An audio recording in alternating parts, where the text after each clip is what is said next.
Yes, well, thank you so much for that. And you can find out more about this incredible collaborative on the Partner Hub at Guidehouse's virtual booth. So don't be shy and get in touch to find out how you can get involved alongside Mars, McCormick and PepsiCo. Up next, we have another keynote panel discussion as we move our attention to biodiversity. Today, we are honoured to have such a great panel to walk us through this important business critical matter of what a regenerative business model looks like, with voices from Natura, SilviaTerra, Kering, and the Capitals Coalition. Don't forget to get your questions into our stellar speakers. And with that, I leave this in the hands of Mark Gough. Over to you, Mark. Thank you, Alexia. Welcome, everyone. This is by far the most important session that you're going to be involved with, because without a planet, we don't have anything else, do we? So this word regenerative is one we're going to try and unpack for you. There's a lot of different meanings behind it. We're going to try and delve into really what we mean by it and the advancements that are going on at the moment. I just got off a call with about 50 funders, actually, who are all coming together at the moment to start thinking about an accountability system. How do we bring that system together for the global commons to make sure that businesses are held to account, but more importantly, that we all play our role within it? So there's activities like that going on. We got the Convention on Biological Diversity this year, or maybe next year. Let's see whether they're going to push things back again. We've got the Climate COP as well, and we were just talking to some people about that a couple of days ago, that nature is going to play a massive part within that. So regenerative business structures, biodiversity, going to be key to all of those. There's also, we've been doing a lot of work at the Capitals Coalition. We've just released a lot of work more recently on biodiversity metrics and things like that. There's been far too many metrics coming out. Everyone's doing it at the moment. What we now need to do is align them and bring them all together. We need to start building into systemizing, standardizing this process and using all the tools that we've got to make sure that this is an opportunity welcome to everyone. One more thing I'm just going to add in as a bit of framing before we get into the conversation is I was also talking to Florence from One Planet for Biodiversity this morning. So she's running the One Planet for Biodiversity piece. You may be aware of that. And they're working on impact indicators at the moment. So they're looking at the indicators, the 6 or 7 indicators they're going to be using for that. And one of the questions we maybe should be asking in this session is, are those indicators going to be the ones that we should be using? How do we measure? How do we value what we're doing here about regenerative agriculture? So we've got a great panel here. So I'm going to come to you first, Andrea, from Natura. And the first question is, I know you've been looking a lot at integration so far. You've been looking at the way that we might integrate nature, people, all of these bits together. How does regenerative approach fit into that? How's that going at Natura? Thank you, Mark, and thank you for being on this panel. It is an honor with so many wonderful speakers of whom I admire profoundly. So thank you very much. Well, I guess at Natura, this discussion has been a long-standing one because it kind of begins with the inception of this company 52 years ago. The brand name is Natura, so nature is absolutely embedded in our reason for being and what we aspire to do as our, a role in the world.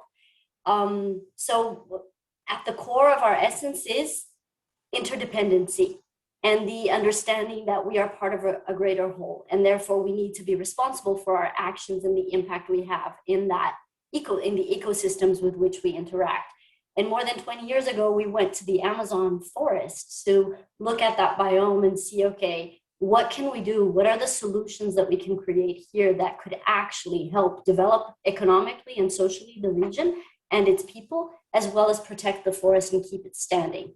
And that's what we did. We created this model that we've been perfecting over time. We did many things wrong and we learned from our mistakes, but we've actually developed a way of truly creating social technologies that integrate with agricultural and ecological technologies, with economic business models that actually create a virtuous circle that rewards the people for the forest standing and makes that be worth more than logging or deforesting.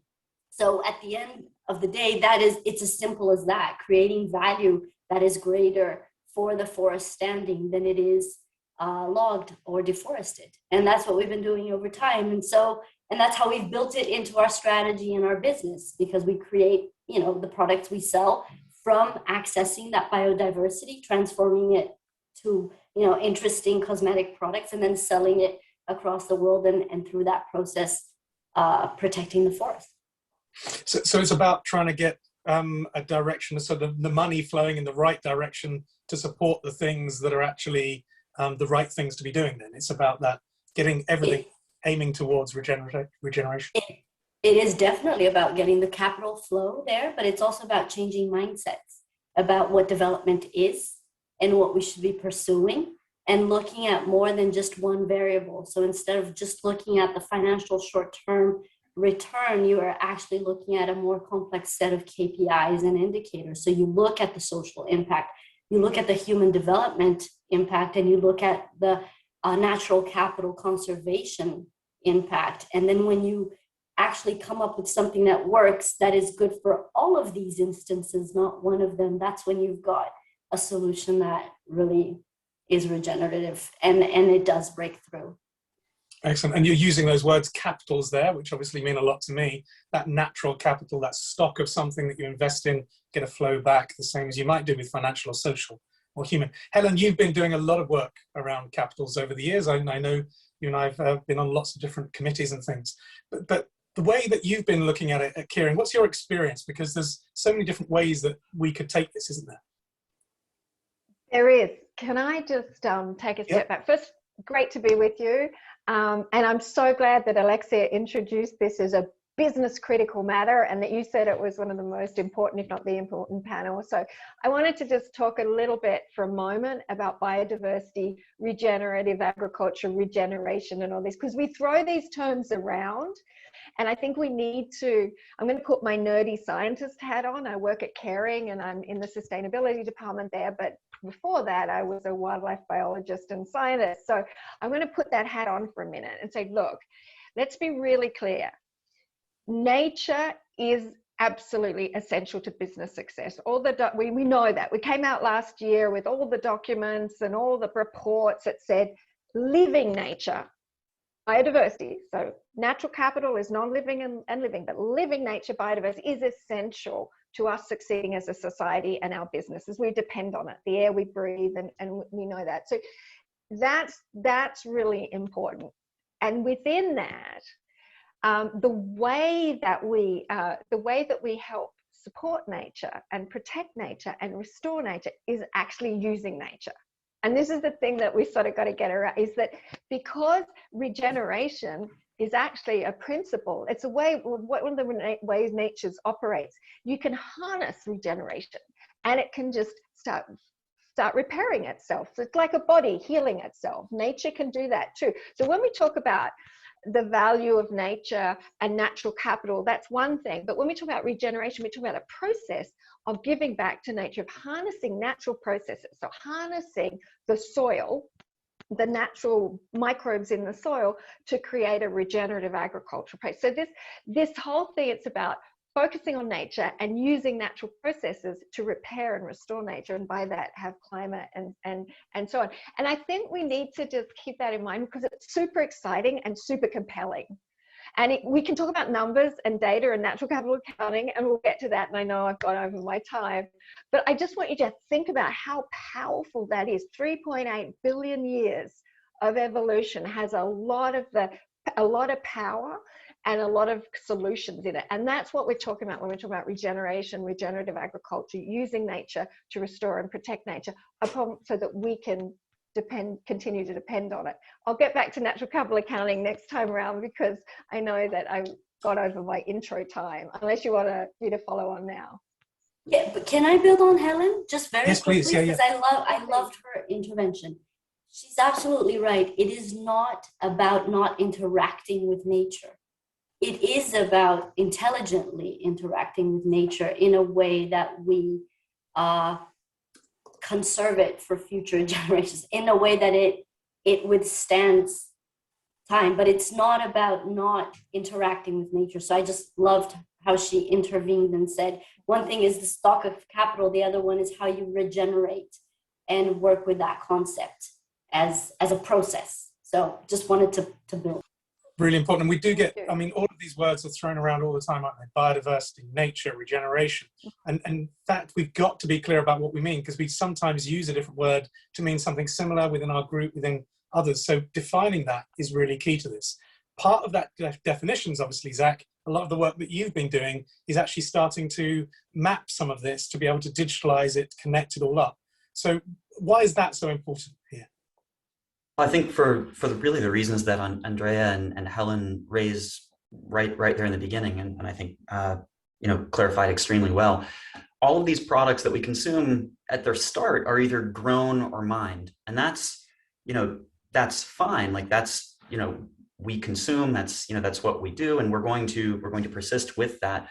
But all of those sort of growing and mining stories connect to people and places that we really care about. And all of these products, while they're composed of these of atoms, they're also sort of what they leave behind. And we all know that forests provide so much more, and these natural systems provide so much more than just what kind of goes along with these products. And as forward-looking companies like Natura and Kering begin to kind of connect the dots on that, that's where we have a real opportunity to look comprehensively at these systems and begin to sort of measure some of those impacts and be able to connect those stories and those positive outcomes to these products that people choose to purchase, that they choose to consume, that they choose to connect themselves to. And so that's the real opportunity here. That's sort of the kind of turn in thinking and the exciting future that we can create as we start to look at what aspects create better and more, or sort of more biodiverse, more resilient, biotic communities, and ensuring that those outcomes are happening. For us at SilviaTerra, that's precisely what we do. We're focused on using satellite imagery to measure these systems and to ensure that these outcomes, regardless of where these supply chains start, that those positive elements are retained through management decisions that are made, and that landowners and these forest-based communities, that they are rewarded for creating those extremely important outcomes beyond just what gets removed from these sites, but actually what's getting added to them as we sort of build these regenerative virtuous cycles like Helen was talking about into the decisions we make. It sounds to me as if this is really obvious and that everyone should be doing it. So why aren't they? Well, why aren't they? Yeah. Well, everyone should be doing it. Why aren't they? Because we've built our economic paradigm and our linear system of doing things. A lot of theories about how we lost connection with nature, and where we've created these systems that are linear and that are not circular and not regenerative. So, but to not get into that, on a more business specific answer to that, less philosophical, is that I just don't think there's been the visibility and the understanding. It seems obvious, but really look at Kering. Our clothes, you wear a shirt or you wear, whatever, a handbag, shoes, it doesn't automatically connect you back to a cotton field or a forest or a grazing system. It is more and more now, but that's really only in the last few years, and partly because of all the work we've done together, Mark, with the natural capital accounting frameworks and these ways that you can look at a supply chain and look at a business operation across the entire operation and say, where am I having an impact, an environmental impact initially, and what's going on in my supply chains? That's very new. Just understanding that sort of that whole, right upstream in your supply chain. And then the next step is once you have a picture of that, you've still got to make the connection. Okay, well, how does that relate to biodiversity? I mean, how does agriculture, how you grow cotton, or how you graze a cow, or how you have forest-based fibers, how does that relate to biodiversity? So there's a whole nother step of sort of logic and thinking. And that's where Zack's work is really important, and sort of tracking through your supply chain to understand what impact you have on natural capital, what impact you have on biodiversity, and then, well, what am I going to do about it? You know, so there's a series of really important decisions that only can be made based on knowledge of your business and your supply chain, and knowledge of the risks and the dependencies. And that's quite a recent, the frameworks and to do that are quite recent in the last 3-4 years, right? I mean, we've been working on them for longer, but they're really coming to fruition. So I think we're in a really exciting moment where awareness and acknowledgement of the importance of this is coming together with the tools and the approaches to do something about it. Right. Andrea, you want to? Yeah, I agree. I think there's a maturity in terms of understanding and repertoire and knowledge that has connected to the visibility of the impacts that were theoretical and that now are very visible. So I mean, I think I kind of trace it to maybe 2 things, which is a very simplified version of this, but if I could just choose 2, I would say the fragmentation of our production systems over the last 100 years, where we've got really disconnected, where we only see parts, and therefore it's very hard to see the whole, and therefore understand the interdependency and our impact in our system, be it a business, be it in a human, be it a collective of society, and you know, the actual impact of humankind at the volumes of numbers of people that we've become. You know, this was theoretical, and now it wasn't theoretical, the science was there, but we weren't feeling it. And I think now we're feeling it, experiencing it. So we've become more aware, cognitively aware of what was theoretical. And the other thing that I do think is there needs to be a change in mindset, in economic mindset, in valuation, in what we value and how we value. Because I also do think that short-term financial maximization for shareholder compensation has got to die. And we need to move on to a more evolved system where we look at something more broad. And we're looking at value in a different way, and we're valuing things in a different way, as well as we are looking at a longer term. So I think those 2 things to me are what will actually make the shift for us to move on to the transition pathways we need to go on. And I think, oh, sorry, go ahead. Go on, Helen. Oh no, I was just going to say, I think the value, we've been talking about natural capital value and valuation, and the environment profit and loss account that we have is a way of sort of looking at what impact we're having and how we externalize so much in our supply chain. I think in the last couple of years, there's been a much more deeper understanding of how you build that, internalize some of that value and talk about it and create a new value proposition. So your clothes aren't just clothes with a price tag. They are made up of materials that give back to people and that give back to nature, and that whole value, that discussion about what value that has to me as an individual, or to, especially during the last terrible year that we've had, where people are questioning what's important in their life. I think we're in a new, really interesting time to really talk about value in a different context. And investors are beginning to look at this as well, as you alluded to earlier, Mark. Yeah, Zack. I was just going to kind of springboard on what Andrea, I think, really put well, especially the second point about the change in economic mindset.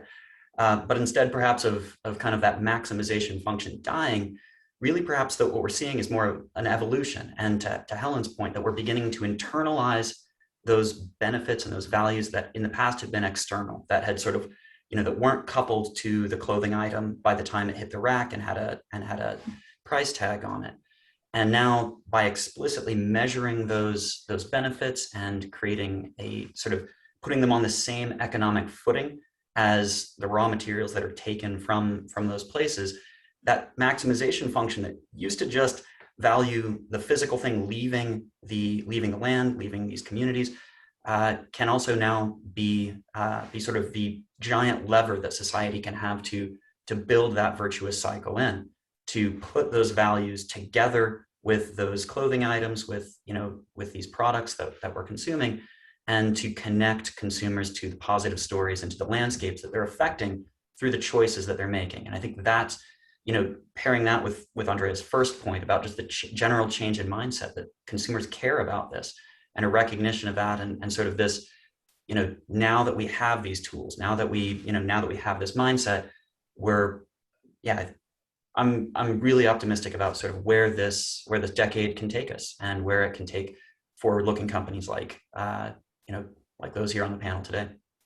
And there are some steps I know that are being taken. We're involved in some of the work going on in the EU at the moment to start to standardize the protocols like this one behind me, the Natural Capital Protocol, the Social and Human Capital Protocol, to standardize those and take the 80-20 rule and start putting that into the directives of the EU.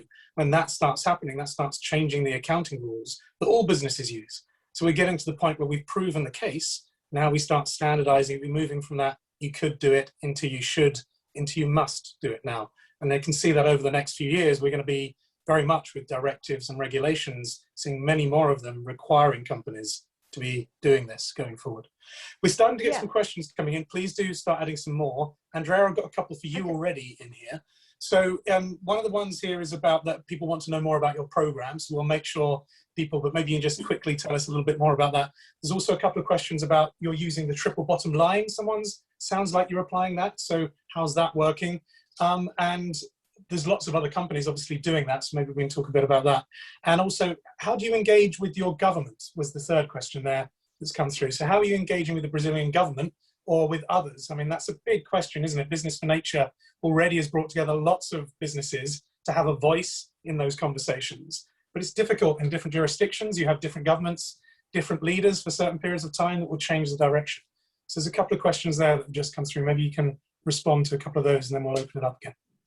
Sure. So just very briefly on how we engage and the model we have. So currently we've got 34 communities which are made up of roughly 28,000 people in the Amazon region, which is more or less 7,000 families that actually interact with us, harvesting and accessing biodiversity, and which we then transform into cosmetic products and then sell through a network of 2 million direct sales representatives or consultants across the world. So that's pretty much, and then when we access that biodiversity, we obviously pay for access benefit sharing, both for accessing the genetic component, but also the cultural heritage that is associated to many of the usages that are indicated to that. That sum of revenue is then taken back to the communities and worked with them and with the institutions that the communities actually established to define the best way to reinvest in those territories so that you invest for the collective good of those 7,000 families and the regions in which they operate. So then they therefore become active agents because they see the value of the forest and its wealth in a different way and in a different light. And that's what has helped us conserve roughly 2 million hectares over the last 15 years in the Amazon region, which is a bit more than half of Holland as a country, which is big but minuscule if you consider the Amazon, geographic size. But it proves that it's possible.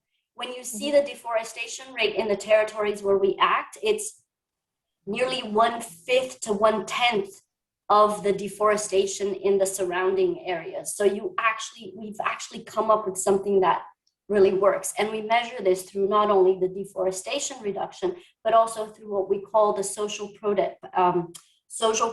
progress index, which is something that we actually verify if the populations and the people that are living there have actually improved their livelihoods, not just from income, but overall their social evolution. So that's, like, in a nutshell, the program. How do we interact with government? Well, we've interacted with governments throughout the history of the company. We've always seen the company as an active social agent and an active agent in society, being part part of society. We represent the public, the private sector, but that has to interact with civil society, with academia, and with governments as a way to come to a conclusion of what may be best for different areas. We contributed significantly to the development of the biodiversity law that was introduced in Brazil in the early 2000s. We were actively engaged in that. And we've worked together with local and regional and a central government in trying to find solutions for the development of the region. So we've got this very challenging ambition to help halt deforestation by 2025 in the Amazon region, which is just slightly ambitious. And we know we can't do that alone. We have to do that as part of a civic society movement and work together with governments, which, as you said, sometimes are more inclined and close to this dialogue and to this idea that conservation and economic development that preserves and is sustainable makes sense, and sometimes not that way. And last but not least, which I know I ran way over time, but just the IPNL.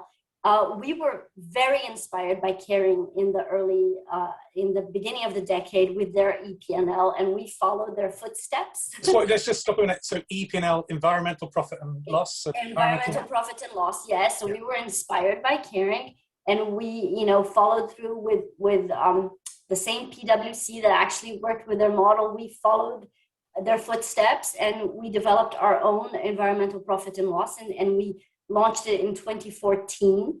2016, it was actually more rounded out. And then we continued on the social and human pillars. And it took us 5 years to get that model right.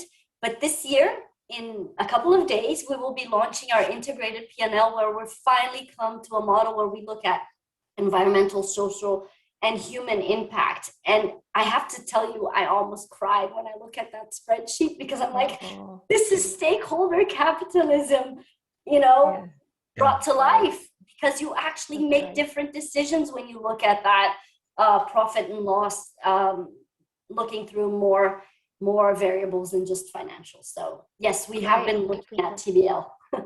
So next couple of days, then you'll be able to see them. There are several companies now looking to start coming out with these. It is amazing to see so much action. It's been a few years of building it up and getting that work right. One of the things. Can I build on that? Oh, you got another question? No, go on, Helen. Yeah, no, I just wanted to build on that, because what Andrea outlined was the real how to do this, right? She's really and the how to do it in a natural ecosystem like the forest is just fantastic what they're doing, and it's complicated to keep that natural ecosystem functioning and regenerating, and so it's just brilliant.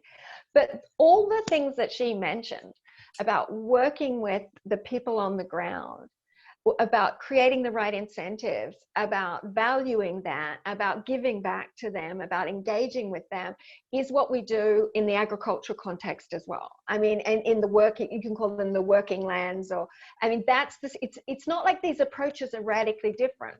Your stakeholders are a bit different. I'm talking with farmers and herders of cashmere and wool growers, but it's the same concept. It's about collaboration. It's about transitioning, helping them.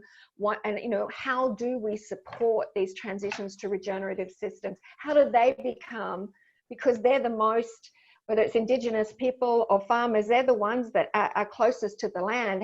They are the stewards of the land. So how can we work with them to reward and incentivize and support those regenerative approaches, whether in the forest, whether in the ocean, or whether on a grazing land or a cropland. So it's interesting. We're just very similar approaches. It's not easy because it's a long way down our supply chain, but it's the only way this is going to work.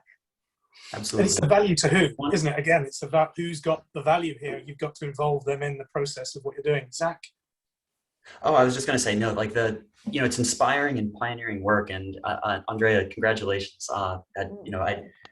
I get what you're talking about. When you look at that spreadsheet, when you start to sort of see these things put on the same level, and the thing that you said was that it changed decisions, and that's how we change outcomes, right? Like that's how we're going to start building sort of the communities and the systems of the future. And as as so many other companies are kind of looking at these amazing examples, just like you said, you kind of looked at what Helen was doing and found that inspiring and motivating.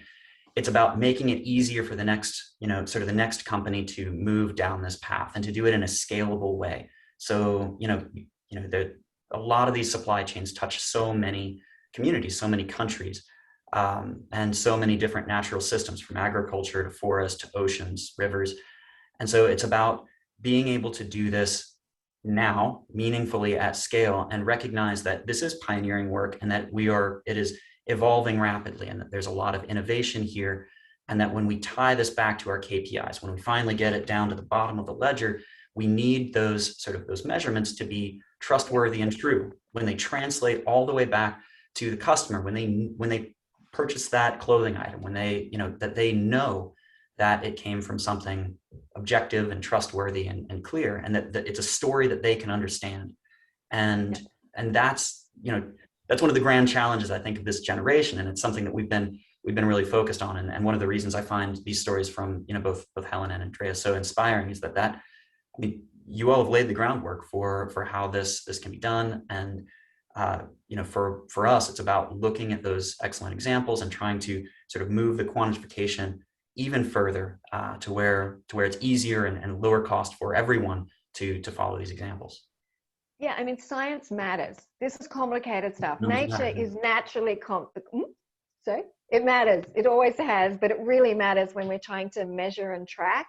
And so we've talked quite big picture about these things that we do, but ultimately there are decisions that you have to make as a company. And we're going to focus on this, or we're going to focus on that.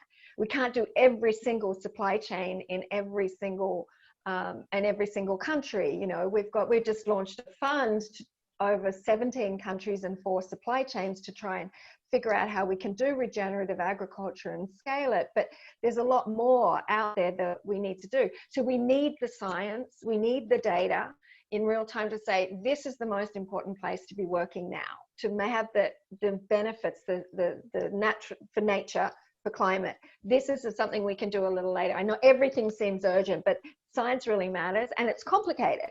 So we need to have these great systems like you're developing, and like having a natural capital account or an integrated capital account that says, okay, here's the big picture of risk and opportunity, and let's drill down and focus on some priorities, and let's track and measure. We so need that. We can't do that without the data, the frameworks. I agree, and I do think we need to move forward, even if the models are imperfect, because they evolve. I'm sure the version that I saw of our integrated P&L is a 1.0 version. We will have a 2.0 version and a 3.0 and whatever. But our EP&L, 10 years. But you need to start using it when you get to a place where you say, this is good enough and sufficient for my intention. And then you start putting it into practice while you are obviously connecting to these standardizations of, protocols and guidelines so that things can be comparable, and so that the financial system can actually, decide where to invest the money and the money flow there or here, and that you don't get the greenwashing that we know happens. So I think, but there is a good enough for you to start. And I think moving and accepting that you won't be perfect, but the intention is there, and you will learn from the mistakes and the criticism and then just build and improve that model. I am sure that we can get to a much better place, and we need to. We don't have that much time. We have to embark on these journeys of transformation ASAP. Exactly. And Andrea, you're so right. It's about being directionally correct and moving this forward. And there's a lot of criticism that we see even recently in the media about some of like forest carbon practices or carbon accounting. And it's just a matter of recognizing, and so it's like when we know better, we do better. And it's about sort of looking at that, saying that was pioneering work. Okay, like there are definitely improvements that we need to make, better ways to account for that. It's really how we started developing like our natural capital exchanges. We got involved in, and supported a lot of those early carbon projects, and just saw lots of opportunity for improvement and integration of things like biodiversity and community well-being that we're missing. And we don't want to put blinders on and think just about carbon or just about one of these values. These are complete intact systems. And just like you say, I mean, I think you couldn't be more right. It's about being directionally, like moving in a directionally correct path, and then innovating and being thoughtful. And again, when we know better, doing better. And having that information will allow us, we're making decisions every day anyway. If we're making them with poor information, you can probably guarantee we're making poor decisions. So the more information we can have to inform those decisions, the better. I've never found anyone that said they didn't want better information. Absolutely. But I do think, and I know I'm insisting on this, I do think the mindset has to fundamentally change.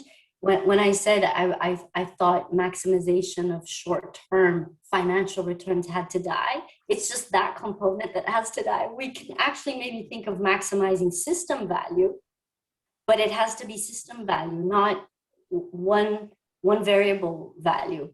And as Helen said, that makes things more complex. But welcome to life. Welcome. Isn't that the definition of optimization?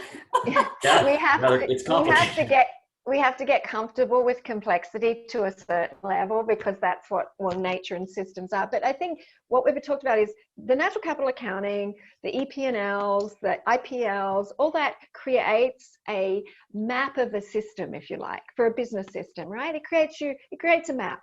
It tells you where to go, what direction to go, what to prioritize. But the levers in that system that you pull to make change happen are mindsets and beliefs and aligning incentives and perhaps more knowledge. There's a whole lot of different, but there are two things going on here. We're mapping a system and understanding it, and then we're identifying within that, okay, what do we do to really leverage change at a local level, and then what do we do if we want to do it, like to Andrea talking about government and government relationships and so on. So I think that's sort of, there's two things that are interlinked here. There's a couple of more questions here that I'm going to group a couple of them together. So one of them is, how will regenerative business actually address consumption? I mean, is consumption and usage in there? Another one, which is getting into the detail of this, which is sort of connected, is so what do you actually measure? I mean, is it enough to say that we are going to, I know there's 19 different biodiversity metrics that we've been looking at more recently. 19 seems like far too much. Which one of those do we choose? Science-based Targets is coming out with its work at the moment. Is that the right approach? How do we connect all of those bits up? So those two questions have both come through. So relationship to consumerism, how's it going to affect that? And what is it we're actually measuring here? I could talk to consumers. I think Zack can probably, I'll just say, look, I think the regenerative... Don't throw the hard question to Zack. That's not fair. Oh, I'll do the data. You want me to do the data? No, go on. Do the you one can do overconsumption, Zack. Because that's not hard. That's not hard.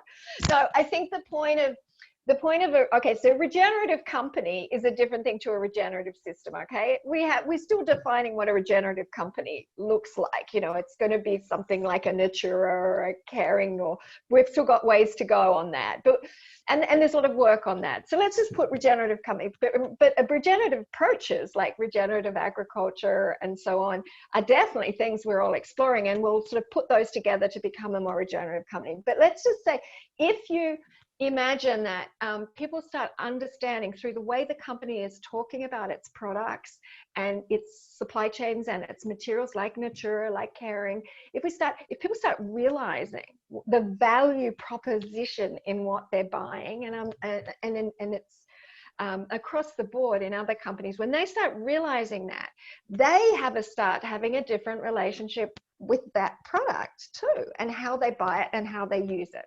So it's all part of that sort of that making that change happen. One piece of it is understanding that product that you buy and the value proposition in it, and then you want to keep it longer. You might not want to have something else. You might decide, I want the product with all that value built in. So I think it's part of us moving towards a system in which we can live within our planetary boundaries, and we're not over consuming. But part of it is that connection and understanding that people can have with their product that will help, I think, will help us go away from over consuming to better consuming. Can I quickly build on the consuming piece? Yeah, it's very please, quick. Yeah. I agree. I think we will have to change what we consume, how we consume it, and for some of us, the more affluent ones, how much we consume. We'll have to get there. We'll have to get to the discussion of how much specific groups of people distributed across the world are consuming vis-a-vis counterparts that are just basically surviving. So I think that discussion of social justice is embedded in the consumer discussion. And for a country like the USA or Europe or a region like Europe, I definitely think the discussion of how much is consumed and what, considering traceability and value chain and whatever, has to happen. It definitely has to happen. Yeah. And that rising inequality is a significant issue within all of this, and that we've been seeing that come back again, particularly through COVID and how that's played out. Zack, and I don't want to throw you the difficult one, but on the measurements, on what we measure, what's your thoughts on that? So by the time this reaches a consumer, by the time they're holding the product, the story has to be simple. They need to know that it's coming from a regenerative process, that it's been, that it is creating positive change and impact in this world. But these systems are very complicated, and there are far more measurements than 19 that we need to attend to.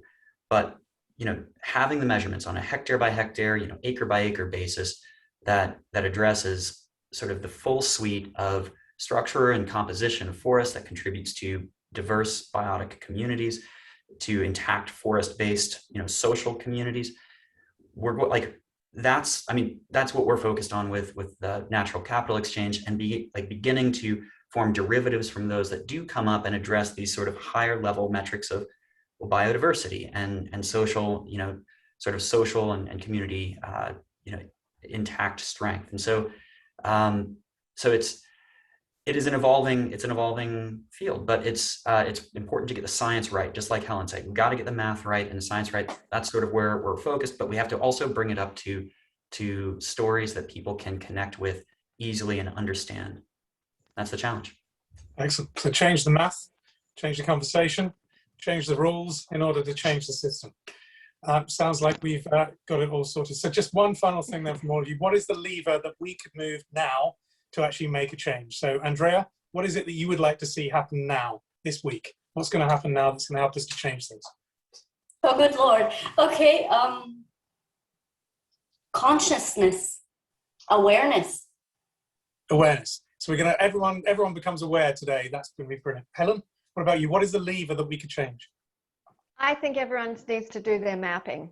I think all the companies need to do they need to map the system so they know where to act. And so I think science-based targets for nature, science-based targets for climate are a good place to start on your mapping. Yeah, and all of those tools and things also on our website, the Capitals Coalition, if you want to find out more about the protocols and things. And Zack, what's the lever we're going to move? No, right underneath Helen's mapping, like we need to put all of these benefits, the full suite, not siloed or sort of looking just at carbon or just at certain aspects of biodiversity, but putting all of those on the same on the same economic playing field, on the same footing, and connecting those to the entire ledger, to the entire product through measurements, science-based measurements, and stories that customers, clients, product buyers can understand. Brilliant, wonderful. Thank you ever so much for everyone that's taken part in this today, and thank you for the speakers as well. It's been really fun. Thank you all. So thank you for that. Thank you. Over to you, Thanks, Alexa. writers. Yes, so well, thank you so much. What a great discussion. And as I say, thank you again so much to you all, Helen, Andrea, Zack and Mark. I'm sure you guys could have gone on for a lot longer, and it's a shame that we had to stop you there. We're so honoured to have had SilviaTerra as our official carbon offset partner. And so be sure to take a look at them on our partner hub and get in touch with them directly to find out more about their amazing work in forestry. We are just going to take a quick 5-minute break right now. And then we will be back following on the same thread on biodiversity, where we will be listening from Lisa Morden from Kimberly-Clark, Jane Ewing from Walmart, and Wei Chan from Consumer Goods Forum for a 30-minute panel as they share their insights on how to make the business case for protecting nature.